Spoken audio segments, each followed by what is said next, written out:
All good दोस्तों, welcome to my channel. आज जिस टॉपिक पर हम बात करने वाले हैं वो है what are the changes and new decisions taken in budget 2026। Budget 2026 में कौन से बदलाव और कौन सा नया फैसला लिया गया है, आज हम इस वीडियो में कुछ इन 5 टॉपिक्स को कवर करेंगे। और पांचवा टॉपिक तो काफी इंपॉर्टेंट है, हो सकता है ये टॉपिक आपके लिए एक लाइफ चेंजिंग पार्ट हो। क्या 2026 का बजट आपकी जेब को भरने वाला है या खाली करने वाला है? क्योंकि इस बार सरकार ने कुछ ऐसे फैसले लिए हैं जो हर भारतीय की कमाई पर सीधा असर डालेंगे, और ये बदलाव आपकी सैलरी से लेकर आपके खर्च तक सब कुछ बदल सकते हैं। तो सवाल ये है कि क्या आप तैयार है इस नए फाइनेंशियल गेम के लिए? तो चलिए चलते हैं पहले पॉइंट की तरफ, जो कि है इनकम टैक्स स्लैब। इसमें कुछ लोगों को तो राहत मिली है, लेकिन कुछ लोगों के लिए ये एक्स्ट्रा बोझ बन गया है। इसमें कम इनकम वाले को तो राहत दी है, लेकिन हाई इनकम वालों के लिए टैक्स और सख्त किया गया है। यानी आपकी जितनी ज्यादा कमाई होगी उतना ही आपको टैक्स पे करना होगा। तो चलिए अब इसी बात को जरा थोड़ा आंकड़ों की मदद से समझते हैं। वित्त वर्ष 2026-23 के लिए नई टैक्स व्यवस्था में 4 लाख तक या जिसकी आय इससे कम है उसे 0% यानी किसी भी प्रकार का कोई कर नहीं देना होगा। उसके लिए टैक्स बिल्कुल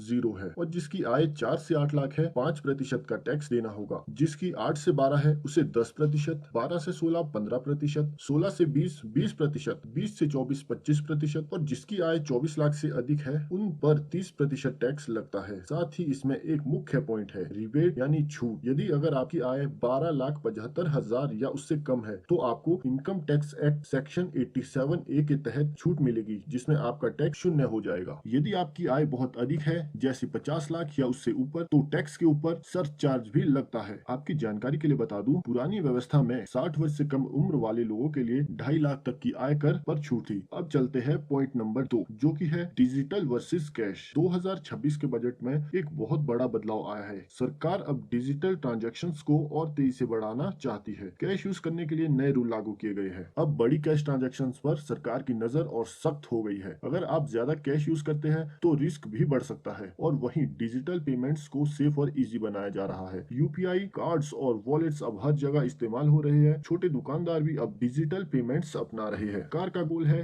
कैशलेस इकोनॉमी को बढ़ाना। लेकिन आपका सवाल ये भी हो सकता है कि क्या कैश पूरी तरह खत्म हो जाएगा? तो इसका जवाब है अभी नहीं, लेकिन हाँ, इसका इस्तेमाल जरूर कम होगा। सरकार का मानना है कि डिजिटल पेमेंट्स में ट्रांसपेरेंसी बढ़ती है, जिससे ब्लैक मनी को कंट्रोल करने में मदद मिलती है। लेकिन स्मार्ट लोग तो सिचुएशन के हिसाब से दोनों यूज करेंगे। 2026 का बजट साफ बता रहा है, इंडिया तेजी से डिजिटल फ्यूचर की ओर बढ़ रहा है। अब फैसला आपका है, कैश या डिजिटल। तो अब चलते हैं पॉइंट नंबर 3, जो कि है ईवी सेक्टर। 2026 के बजट में ईवी सेक्टर को लेकर बड़ा धमाका हुआ है। सरकार अब ईवी को तेजी से बढ़ावा दे रही है, जिसमें सबसे बड़ा फोकस है पॉल्यूशन कम करना। ईवी खरीदने पर अब सब्सिडीज को और मजबूत किया गया है। अब इलेक्ट्रिक कार्स पहले से ज्यादा अफोर्डेबल बन सकती है। भारत सरकार इलेक्ट्रॉनिक वाहनों को बढ़ावा देने के लिए पीएम ई ड्राइव योजना के तहत 2000 करोड़ के निवेश के साथ चार्जिंग इंफ्रास्ट्रक्चर का विस्तार कर रही है, जिसमें 72,000 प्लस नए सार्वजनिक स्टेशनों के लिए 100% तक सब्सिडी दी जा रही है। यह मुख्य रूप से मेट्रो, शहरों, हाईवेज और स्मार्ट सिटी में तेजी से चार्जिंग सुविधा प्रदान करने पर केंद्रित है। और साथ ही बैटरी मैन्युफैक्चरिंग को भी बूस्ट दिया गया है। भारत को ईवी मैन्युफैक्चरिंग हब बनाने का टारगेट है, और साथ ही साथ इंपोर्ट डिपेंडेंसी कम करने पर जोर दिया है। लोकल कंपनियों को बूस्ट दिया जा रहा है, क्योंकि फ्यूल कॉस्ट बढ़ने से लोग ईवी की तरफ शिफ्ट करेंगे। लेकिन चैलेंज अभी भी मौजूद है, क्योंकि चार्जिंग टाइम और बैटरी लाइफ अभी भी एक कंसर्न ही बना हुआ है।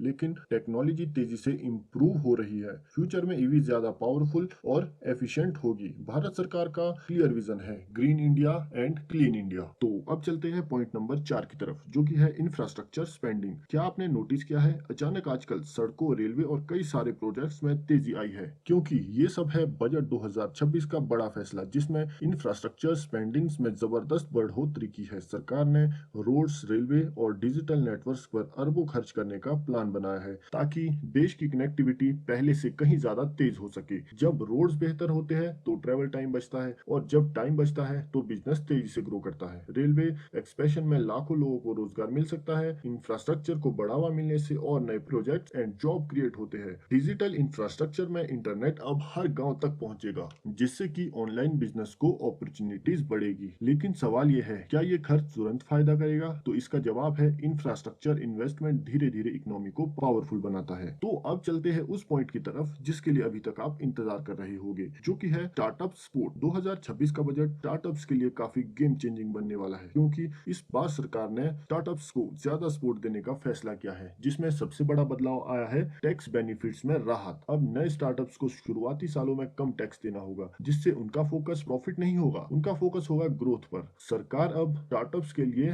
फंडिंग और इन्वेस्टमेंट को भी बढ़ावा दे रही है, यानी अब नए आइडियाज को मिलेगा ज्यादा पैसा, ताकि स्टार्टअप्स जल्दी ग्रो कर सके। लेकिन रिस्क अभी भी उतना ही बड़ा है, सिर्फ वही सक्सेस करेगा जो स्मार्ट डिसीजन लेगा। तो अगर आप स्टार्टअप शुरू करना चाहते हो तो यही सबसे अच्छा मौका है, क्योंकि सरकार का फोकस अब आपकी ग्रोथ पर है। कम टैक्स, ज्यादा अवसर। अब फर्क पड़ेगा समझदार और अनजान लोगों पर। जो समझेगा वही आगे बढ़ेगा, जो नहीं समझा वो समझता ही रह जाएगा। लेकिन यही मौका है फाइनेंशियल ग्रोथ का। स्मार्ट बनना है या पीछे रहना है, क्योंकि पैसा किसी का इंतजार नहीं करता और मौका बार बार नहीं आता। तो अभी एक्शन लो और अपने गोल को अचीव करो। और अपना फ्यूचर अगर सिक्योर करना है तो यही सबसे अच्छा समय है बदलाव का। और अगर आप ऐसे ही पावरफुल फाइनेंशियल नॉलेज को बढ़ाना चाहते हैं तो आपकी जिंदगी बदल सकती है। तो अभी सब्सक्राइब करें मेरे इस चैनल को, क्योंकि अगली जानकारी आपको एक कदम और आगे ले जाएगी। और यही फर्क बनता है एक विनर और लूजर में। तो समझदारी में फैसला ले। मिलते हैं अगली वीडियो में किसी धमाकेदार टॉपिक के साथ। तब तक के लिए जय हिंद, जय भारत।